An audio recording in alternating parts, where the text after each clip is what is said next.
Snapdragon? Yep, it is.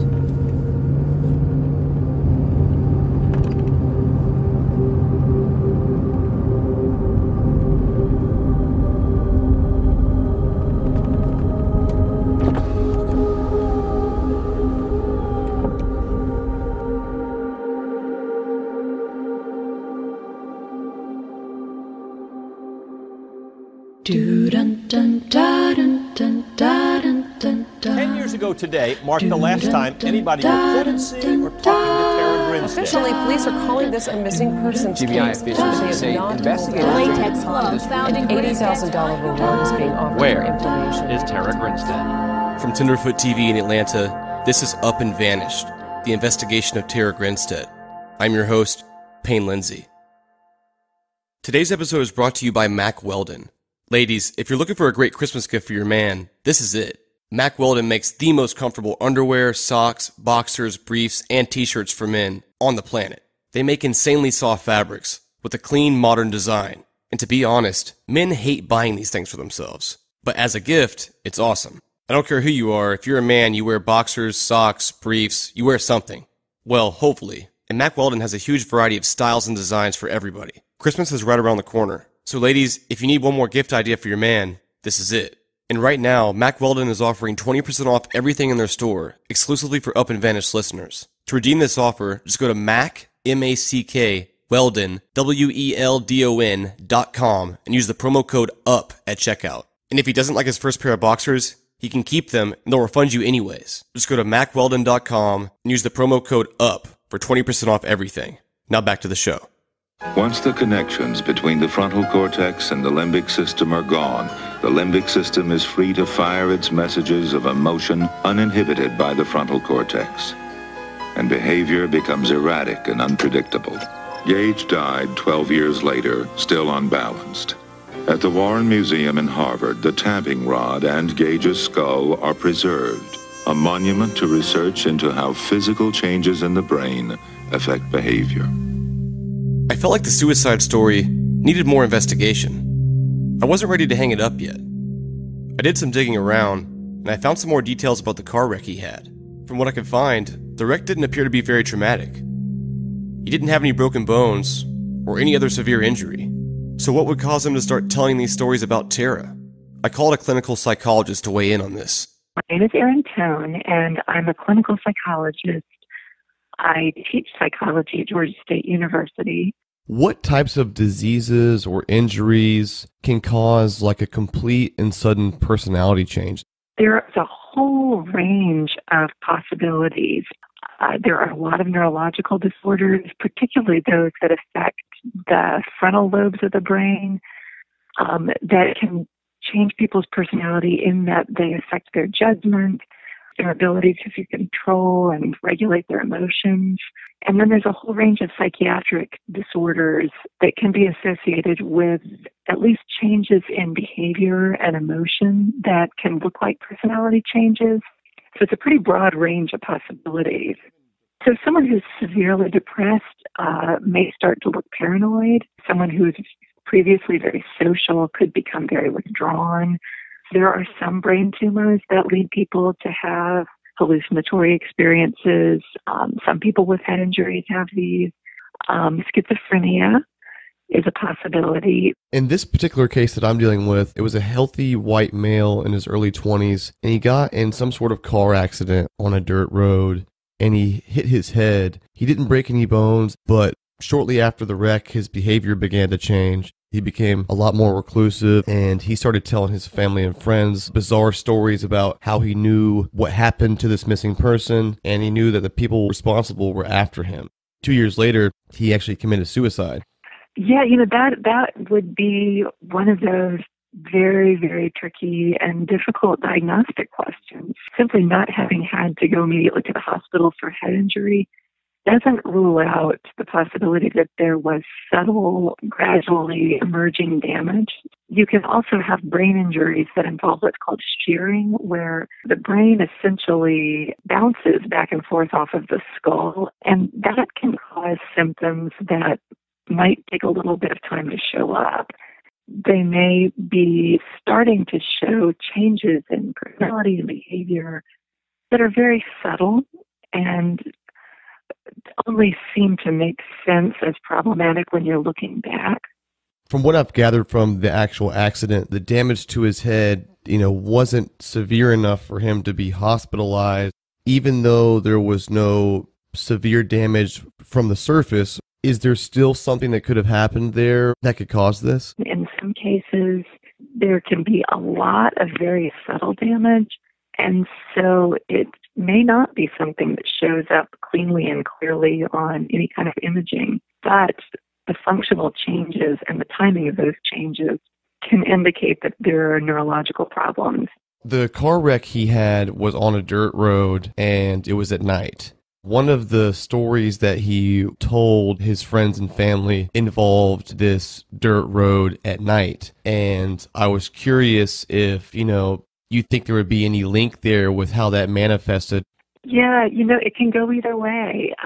Some hallucinations, there's a very clear, obvious connection to real-life events. Others, it's very, very difficult to tell a story that makes sense. It's very difficult to know if real-life events are getting woven into a delusional experience. Making that kind of decision after the fact is one of the harder things to do and probably a dangerous game. It would be nice to be able to make sense of them and tell a story that's coherent. In some cases, you can do that, and in some cases, you just can't. And unfortunately, with symptoms like this, there are a lot of cases where we don't ever really come up with a satisfactory diagnosis. All of those things that you're describing would lead me to a lot more questions. It is possible that this was someone who was at risk already for schizophrenia or some other psychotic condition, and that it was just a coincidence that the car accident happened, or that could have been a stressor that triggered it. Schizophrenia would probably be high on the list, but it's also a really rare disorder. It is in that age group more common in males. The age of onset tends to be later for women than for men. Men, late teens, early 20s is most typical. Women, it's a little bit later. Is it one of those things where it's a sudden onset, or is it gradual? This is a disorder that starts very, very early, and it's not until late teens, early 20s that it starts to become very evident. It's commonly considered what we call a neurodevelopmental disorder, but that doesn't mean that some people don't show kind of abrupt shifts in behavior. It's not unusual to see people in an emergency room who are incredibly disoriented because they've never had an experience like that before, and it's utterly terrifying to experience hallucinations or delusions. What people often describe is a pattern: flattening of emotion, isolation. It can look very much like depression, and that's what gets those around them alarmed and concerned. Once delusions become paranoid, there is a sense that people are out to get them. People may believe things that are overtly odd, or they can be things that are plausible. We never really know the full story, particularly with someone who has completed a suicide. I think it's valuable to think not only about the story that you do know, but to be mindful that there's probably a lot of story that you don't know too. That could be very helpful in illuminating what ultimately really was going on for this guy. All of the things that we've talked about this morning would be plausible possibilities, but they'd each be possibilities I'd want to hold very, very lightly and be prepared to let go of the second I had any evidence that suggested another path made more sense. So technically, there was a few different ways to explain his behavior. But without a brain scan or several one-on-one sessions, there was no way to know for sure. Without having been there, it's almost impossible to make any sort of assessment. I tried reaching out to his family again, hoping that maybe they'd have some more insight. His brother agreed to talk to me. As far as my brother goes, all I know is what he told me. And there was a lot of it that some of it, yeah, might have made a little bit of sense, but most of it, the pieces fit together. He had a wreck. In the wreck, he and another guy, they ran off into a culvert, and he banged his head on the windshield really hard. About a month after that's when all this started. You could tell that there was something scaring him, but at the same time, he actually seemed to be hallucinating, almost like a schizophrenic episode. But after he started telling these, larger than life stories, my parents took him to see a psychiatrist and stuff like that. The psychiatrist said he didn't think there was anything wrong, that he just was suffering from some major depression. And they put him on medication that did not help at all.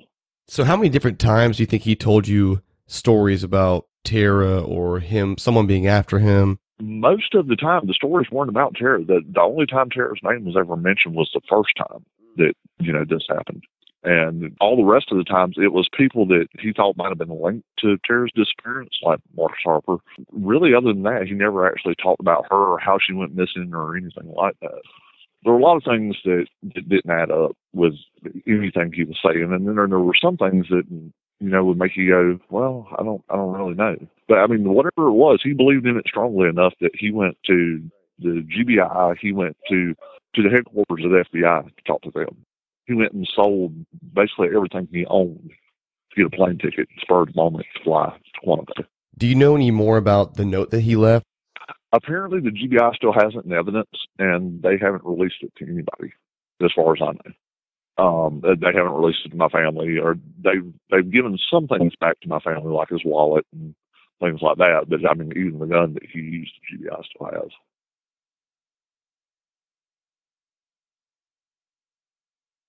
They've just been quiet. They haven't said anything. I haven't heard from them since we went and picked up my brother's possessions that they let us get, and then they really didn't say anything then. Before this accident, how was he before that? Completely different person. He was extremely outgoing. He was really social. More often than not, you would see him away from the house more than you would see him out the house. And then after the accident, that completely changed. It was the exact opposite. He was really reclusive. He didn't go anywhere. If he did go somewhere, he always took his gun with him. I mean, he was just that paranoid. Did he have any sort of ties to Tara? How did he know her, and why do you think that manifested?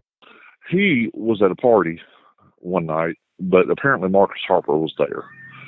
And he had a pistol with him, and he kept trying to get Dwayne to hold the pistol, is what Dwayne said. And Dwayne just never would do it. He said that he thought that was the gun that was used to kill Tara, so he wouldn't touch it. What's your take from it all? That, he had an accident. There was obviously something wrong with the doctors. Either didn't see or didn't think was serious enough to look into further. I really don't think that anything that he thought was going on was in any way grounded in reality.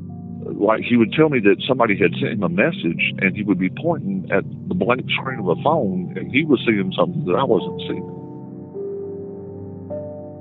His brother seemed to think that everything he said just wasn't true.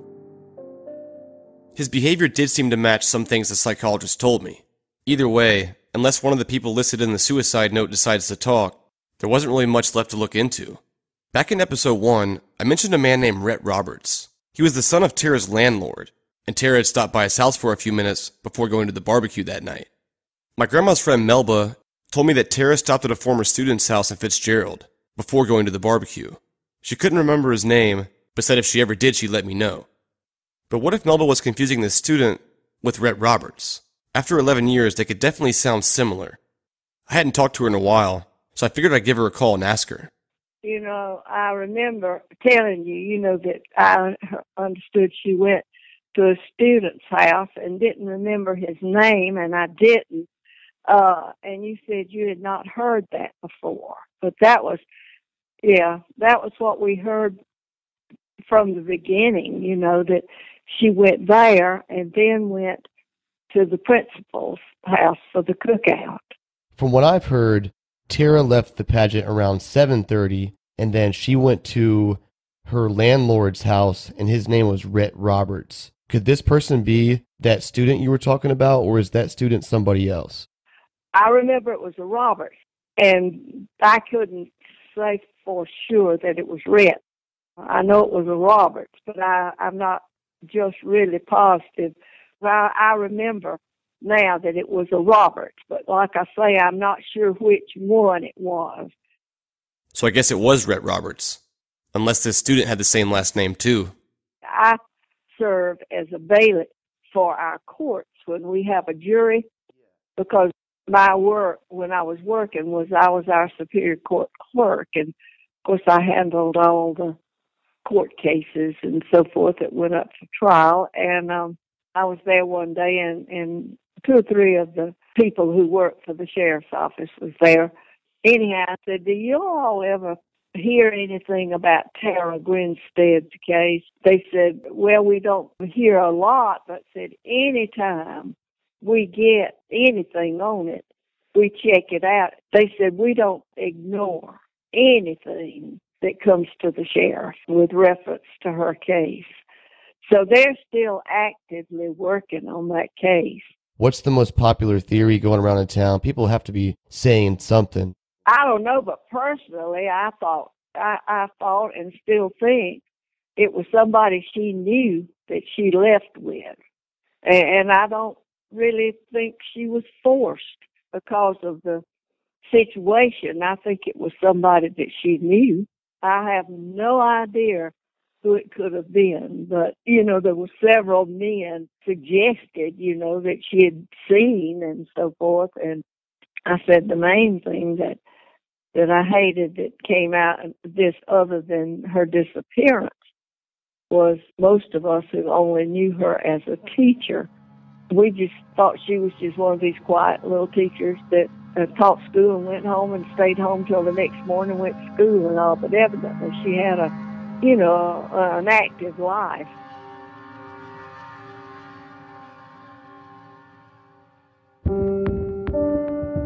Chances are it was Rhett Roberts Melba was thinking of, so the whole student scenario was almost all the way ruled out. I reached out to Rhett Roberts on Facebook and asked if he could be interviewed for the podcast, but no response.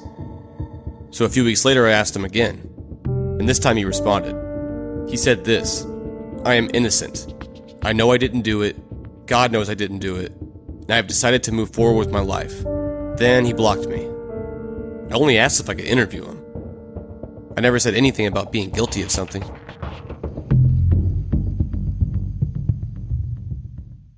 I want to take a second to thank our latest sponsor, Harry's Razors. It's Christmas time, and as a husband, my wife always complains that shopping for me is hard. I either don't know what I want, or whatever I do want is just too expensive. Sound familiar? But what if you could get something that feels really special, but is also useful?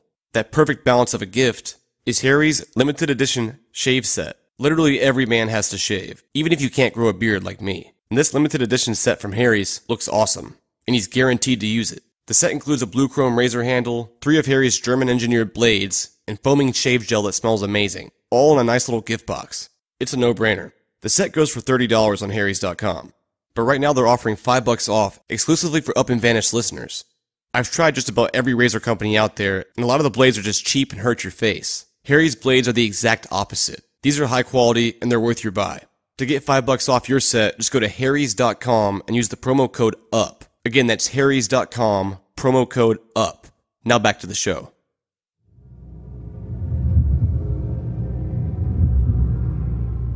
At the end of the last episode, Maurice told me about a man named Joe Hilton. He was friends of Marcus Harper. Because we don't know the exact time Tara disappeared on Saturday night, in terms of having an alibi, it would have to cover Saturday and Sunday. Marcus Harper spent Sunday with Joe Hilton, and I called Maurice to ask him about it. He was a natural resource officer, like wildlife. Like a game warden? That's right. I just know that Hilton got a call for deer spotlighting in Sunday evening, and they hooked up with each other, him and Marcus, and they went riding around Sunday evening, probably the rural area of Irwin County, probably where that deer spotlighting was going on. It would be Saturday night and Sunday night would be what a person probably would think that they need to cover themselves for. And I'm not saying that that's what he was doing. I'm just saying for 2 nights in a row, Saturday night he was with somebody and Sunday night he was with somebody. So, but you would just have to find out and interview Joe to find out who contacted who. Well, I tried that, but no response yet. And as it turns out, Joe isn't with the Natural Resource Department anymore. He's a special agent now, with the GBI.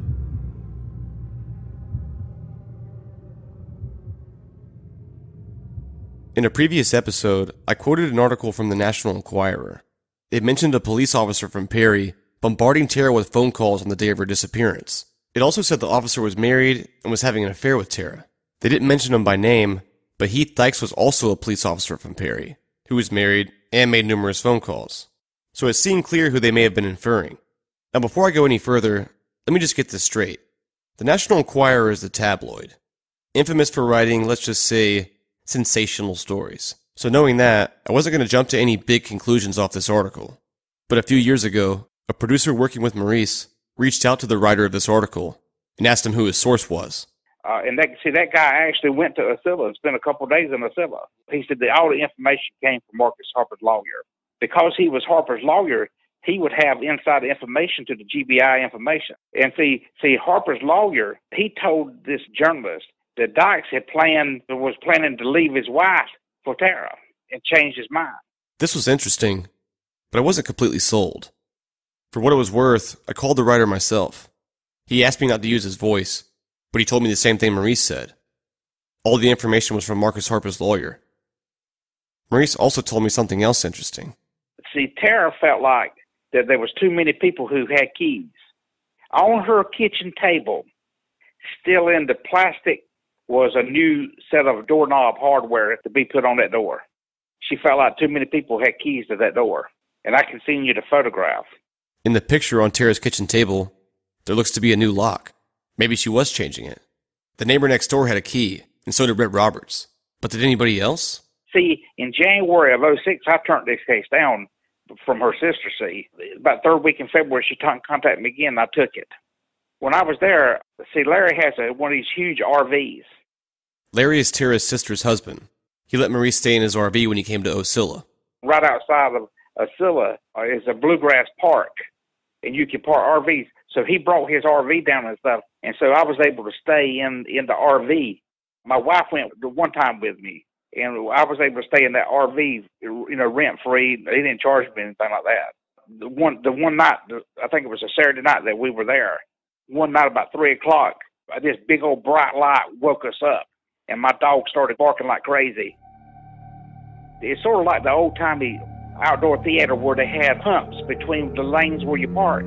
Well, this truck was sitting on top of one of those humps, so the lights would be higher up, and they were going right through my window.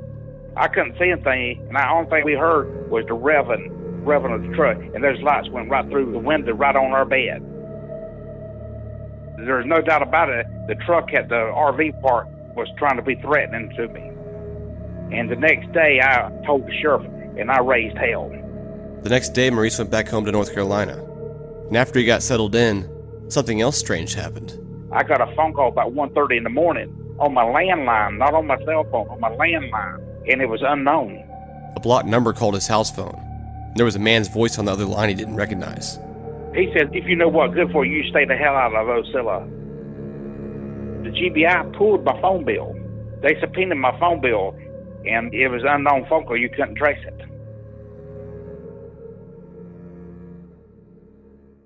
Joining me now is Tara's stepmom, Connie Grinstead, and Gary Rothwell, formerly with the Georgia Bureau of Investigation. This is a news clip from 2012. Is there anything new that you can kind of, rest your hat on to say, gee, maybe this thing will be solved? Not really, because we don't know any more than we did in the beginning.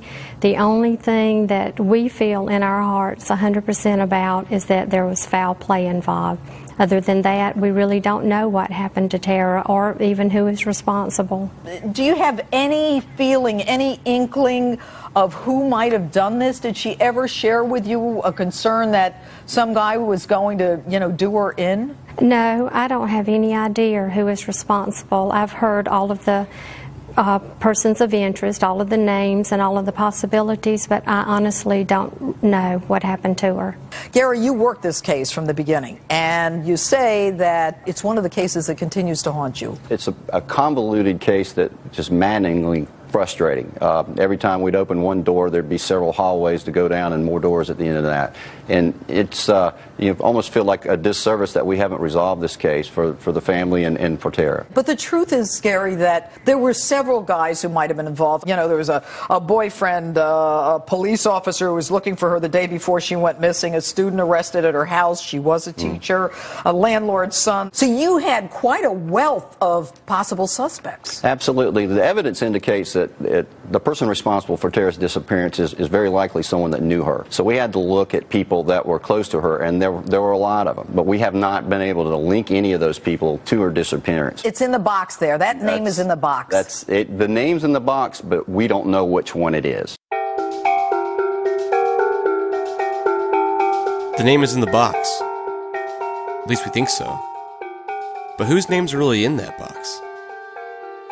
We've all heard everyone they mentioned, but if the GBI swabbed over 200 people, who are the rest? I set out to search for anybody else out there, anyone that could have fallen under the radar. So I pulled up archives, news clips, blog posts, but there wasn't a single other name out there.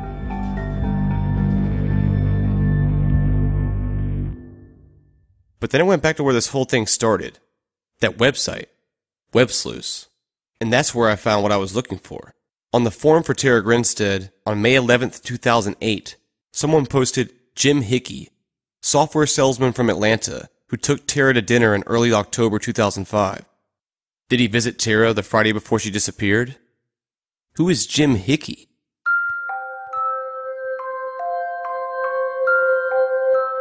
I looked him up on Facebook and sent him a message, asking if I could talk to him about Tara. He said yes, and we arranged a phone call. Next time on Up and Vanished. She had text messaged me the night she disappeared. I got a text message from her. It said, "I'm cold.